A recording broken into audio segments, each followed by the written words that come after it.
My dear students, আজকে আমি class 12-এর সিলেবাসের অন্তর্গত একটি কবিতা অন কিলিং এ ট্রি এর এসএ কিউ, এমসিকিউ এবং গ্রামার নিয়ে আলোচনা করব। তাহলে প্রথমে এসএ কিউ অর্থাৎ শর্ট আনসার টাইপ কোশ্চেন নিয়ে আলোচনা করা যাক। Question number 1, what according to the poet is the most sensitive part of the tree? কবির মতে গাছের সবচেয়ে সংবেদনশীল অংশ কোনটি? এটা 2015 সালে পরীক্ষায় এসেছে। উত্তর হবে অ্যাকর্ডিং টু দ্য পোয়েট, কবির মত অনুসারে the most sensitive part of the tree is the root. গাছের সবচেয়ে সংবেদনশীল অংশ হলো তার মূল। Question number 2, what does the phrase earth cave refer to? তাহলে আর্থকেভ কথাটির অর্থ কী? উত্তর হবে the phrase earth cave refers to the gap made when the tree is uprooted. অর্থাৎ মাটি থেকে যখন মূল তুলে ফেলা হয় তারপর সেখানে যে গর্তটি তৈরি হয় তাকে আর্থকেভ বলে। Question number 3, how does a tree grow? এটা 2017 সালের কোশ্চেন। উত্তর হবে এ ট্রি গ্রোজ স্লোলি, গাছ বেড়ে ওঠে আস্তে আস্তে, বাই কনজিউমিং দ্য আর্থ, মাটি থেকে রস শোষণ করে, and absorbing Sunlight, air, water for years, এবং বছরের পর বছর সূর্যরশ্মি, বাতাস এবং জল শোষণ করে। Question number 4, which part of the tree is the most sensitive, white and wet? এটা 2018 সালের প্রশ্ন। উত্তর হবে the root of the tree is the most sensitive, white and wet. গাছের মূল হলো সবচেয়ে বেশি সংবেদনশীল, সাদা এবং ভিজে। Question number 5, slowly consuming the earth, এটা কবিতার লাইন। প্রশ্ন হয়েছে what does the expression consuming the earth mean? Consuming the earth কথাটির অর্থ কী? এটা 2019 সালে পরীক্ষায় এসেছে। উত্তর হবে consuming the earth means collecting important nutrients from the earth. অর্থাৎ কনজিউমিং দি আর্থ কথাটির অর্থ হলো মাটি থেকে পুষ্টিকর গুরুত্বপূর্ণ খাবার সংগ্রহ করা। Next question, what does the word crust mean? Crust কথাটির অর্থ কী? উত্তর হবে the word crust means the upper layer of the earth. অর্থাৎ ক্রাস্ট কথাটির অর্থ হলো মাটির উপরের স্তর। Question number 7, what causes the bark of a tree is to bleed? তাহলে কী কারণে গাছের কাণ্ড রক্তাক্ত হয়? এটা 2019 সালের প্রশ্ন। উত্তর হবে the hacking and chopping causes the bark of the tree to bleed. অর্থাৎ কোপালে, চোপ মারলে গাছের ছাল রক্তাক্ত হয়ে পড়ে।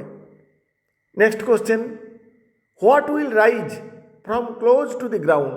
তাহলে মাটির কাছাকাছি অংশ থেকে গাছের কি বের হয়? Curl green twigs will rise from close to the ground. কোঁকড়ানো সবুজ শাখা বের হয় গাছের নিচের অংশ থেকে, অর্থাৎ মাটির কাছাকাছি অংশ থেকে। Next question, what would happen if the growth of miniature boughs is unchecked? অর্থাৎ গাছের শাখা পোশাককে যদি গুরুত্ব না দেওয়া হয় তাহলে কি ঘটতে পারে? If the growth of miniature boughs is unchecked, যদি এই ছোট ছোট শাখাগুলোর বৃদ্ধিকে লক্ষ্য না দেওয়া হয়, they will expand again to their former size, তাহলে তারা আবার পূর্বেকার অবস্থায় ফিরে আসে। Next question, where does the tree's strength lie? অর্থাৎ গাছের শক্তি কোথায় নিহিত থাকে? এটা 2019 সালের প্রশ্ন। উত্তর হবে the tree's strength lies in the roots. অর্থাৎ গাছের শক্তি নিহিত থাকে তার মূলের মধ্যে। Question number 11, what scorches and chokes the tree after it is pulled out? গাছকে মাটি থেকে তুলে ফেলার পর কি গাছকে ঝলসে দেয়। After it is pulled out the sun and the tree after it is pulled out, এটা তুলে ফেলার পর the sun and the air, সূর্যরশ্মি এবং বাতাস scorches and chokes the tree, গাছকে এইভাবে ঝলসে দেয়। Question number 12, what is meant by leprous hide? Leprous hide বলতে কি বোঝানো হয়েছে? এটা 2020 সালের প্রশ্ন। উত্তর হবে লেপ্রাসাইড মিনস দ্য বার্ক।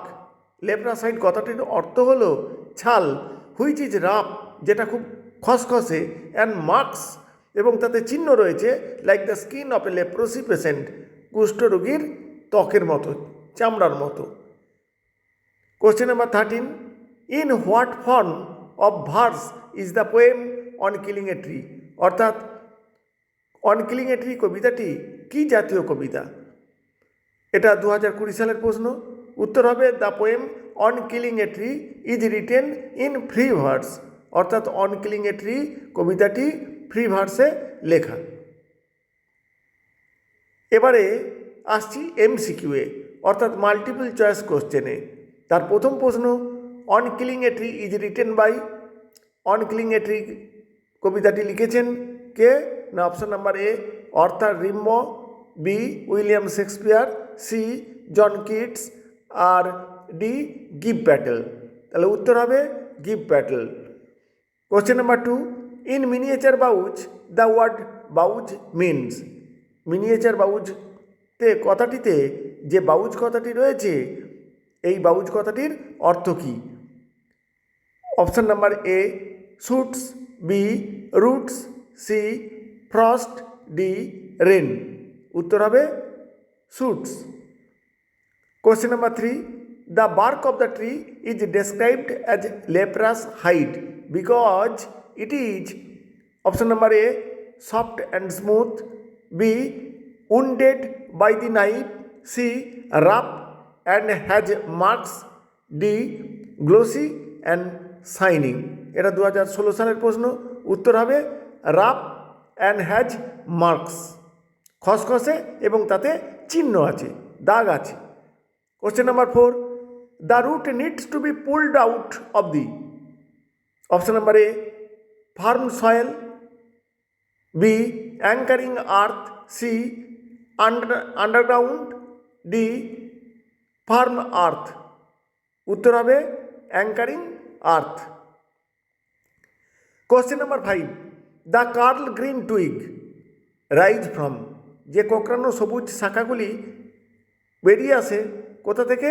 না option number A the earthscape, B the uprooted tree, C close to the ground, D the rough bark.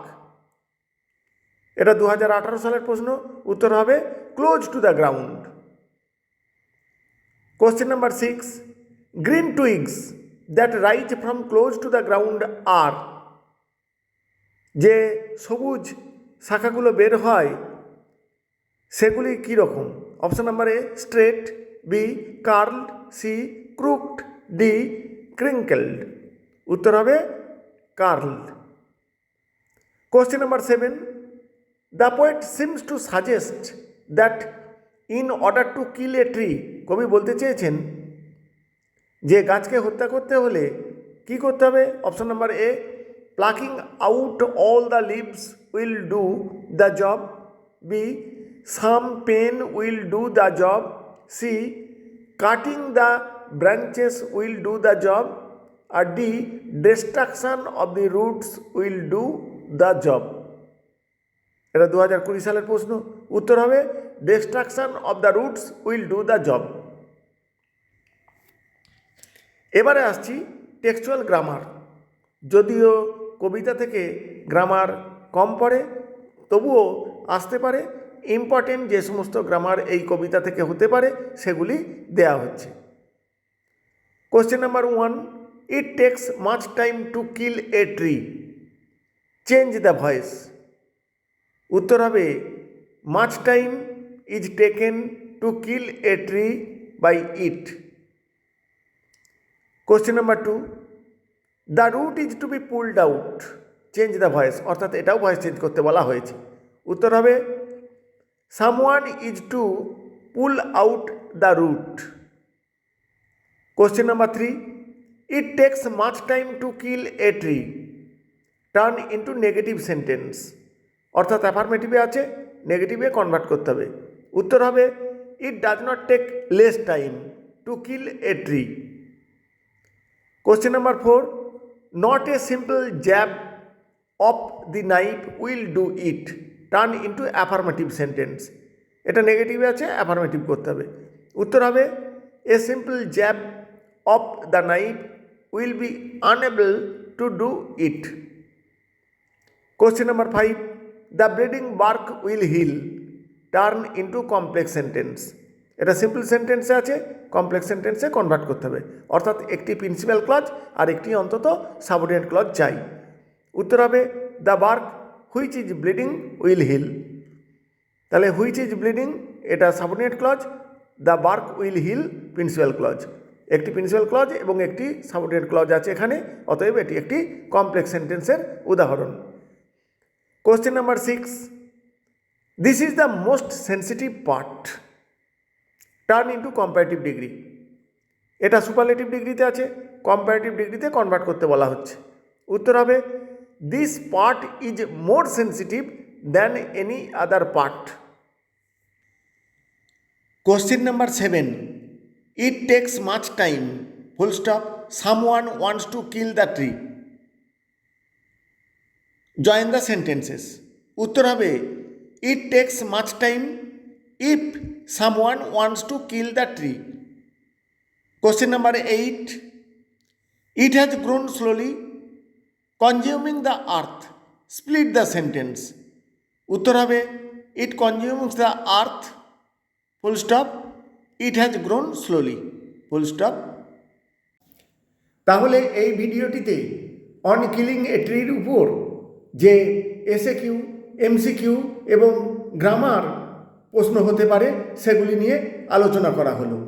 এর আগে দুটি ভিডিও প্রকাশ হয়েছে এই কবিতাটির উপরে। পার্ট 1 অর্থাৎ প্রথম ভিডিওটিতে কবিতাটিকে নিয়ে আলোচনা করা হয়েছে। পার্ট 2 অর্থাৎ দ্বিতীয় ভিডিওটিতে কবিতাটির বড় কোশ্চেন নিয়ে আলোচনা করা হয়েছে। আর এই ভিডিও অর্থাৎ পার্ট 3তে এসএকিউ, এমসিকিউ এবং গ্রামার নিয়ে আলোচনা করা হলো।